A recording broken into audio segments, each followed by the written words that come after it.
मेरी जनरल सलाह ये है कि तुक्का जम के लगाइएगा परीक्षा में। हम कितने प्रश्न करें और कितने प्रश्न छोड़ दें। क्वेश्चन छोड़ने का फायदा भी होता है और नुकसान भी होता है। पहले उसका फायदा नुकसान हल्का सा समझते हैं कि क्यों लोग क्वेश्चन छोड़ने या नहीं छोड़ने के पसोपेश में रहते हैं, उस दुविधा की वजह क्या है। देख, 100 प्रश्न हैं, 120 मिनट हैं। जो व्यक्ति 100 के 100 प्रश्न करेगा उसको 1.2 मिनट्स यानी कि 72 सेकंड उसको एक प्रश्न अटेम्प्ट करने के लिए मिलेंगे। मान लीजिए किसी कारण से उसने तय किया कि मैं 100 प्रश्न करूंगा ही नहीं, मैं 80 ही प्रश्न करूंगा, बस 20 को हाथ ही नहीं लगाऊंगा। उसको एक प्रश्न के लिए 1.5 मिनट मिल गया।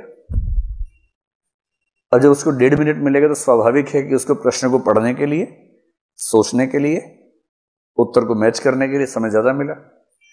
और हो सकता है कि इस वजह से उसके 5-7 सवाल वो ठीक हो जाएं जो 100 करने के चक्कर में गलत हो जाते हैं। इसलिए कई लोग स्ट्रेटेजिकली कम प्रश्न करते हैं कि इतने करूंगा उतने ठीक कर दूंगा, बस ज्यादा करने के दबाव में रहना ही नहीं है। तो एक फैक्टर तो हो गया रीडिंग स्पीड।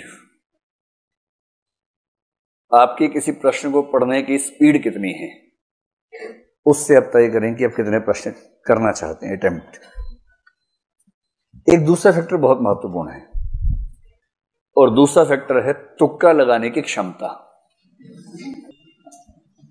इसमें हंसी आती है पर दरअसल ये बड़ी गंभीर बात है।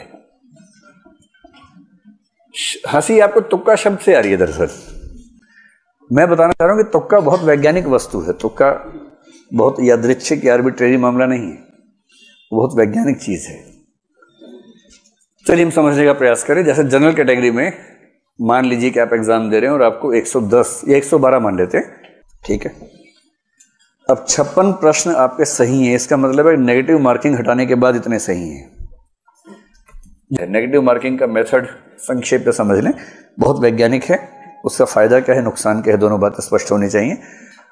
मेरी जनरल सलाह ये है कि तुक्का जम के लगाइएगा परीक्षा में। लेकिन मैं उस सलाह पे आने से पहले वजह समझाना चाह रहा हूं आपको। और ये सलाह सबको नहीं है, किसको नहीं है ये आपको खुद जज करना है अभी की बात सुनने के बाद। जनरल सलाह यही है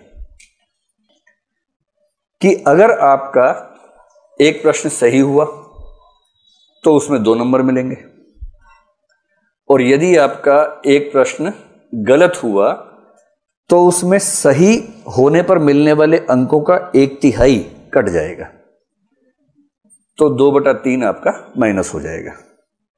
2/3 का सरल सा मतलब क्या हुआ, कितना हो जाएगा, 0.66 नंबर आपके कट जाएंगे। अब इस तरह से बात समझना मुश्किल लगता है, इसको हम सरल भाषा में समझते हैं।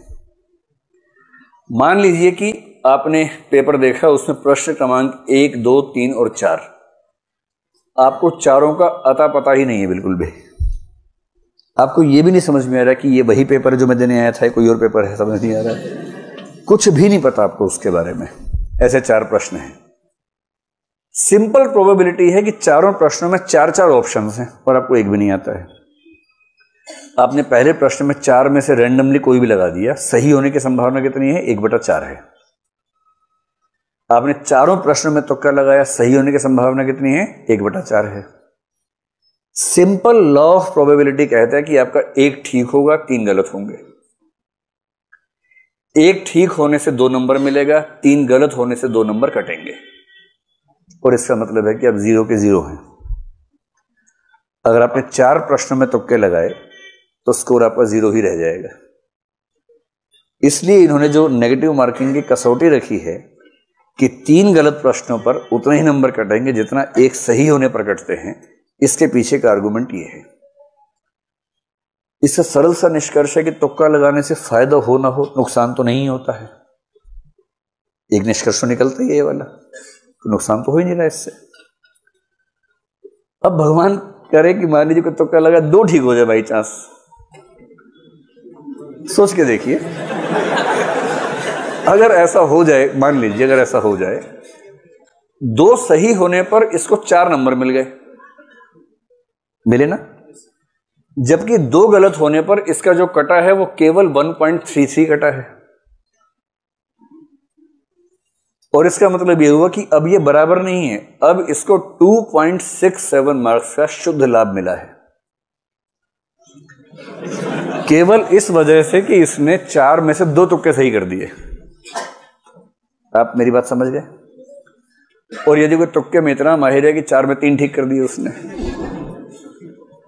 6 नंबर मिले, नुकसान कितना का हुआ? केवल 1 गलत, 0.66, 5.34 का उसको शुद्ध लाभ मिला।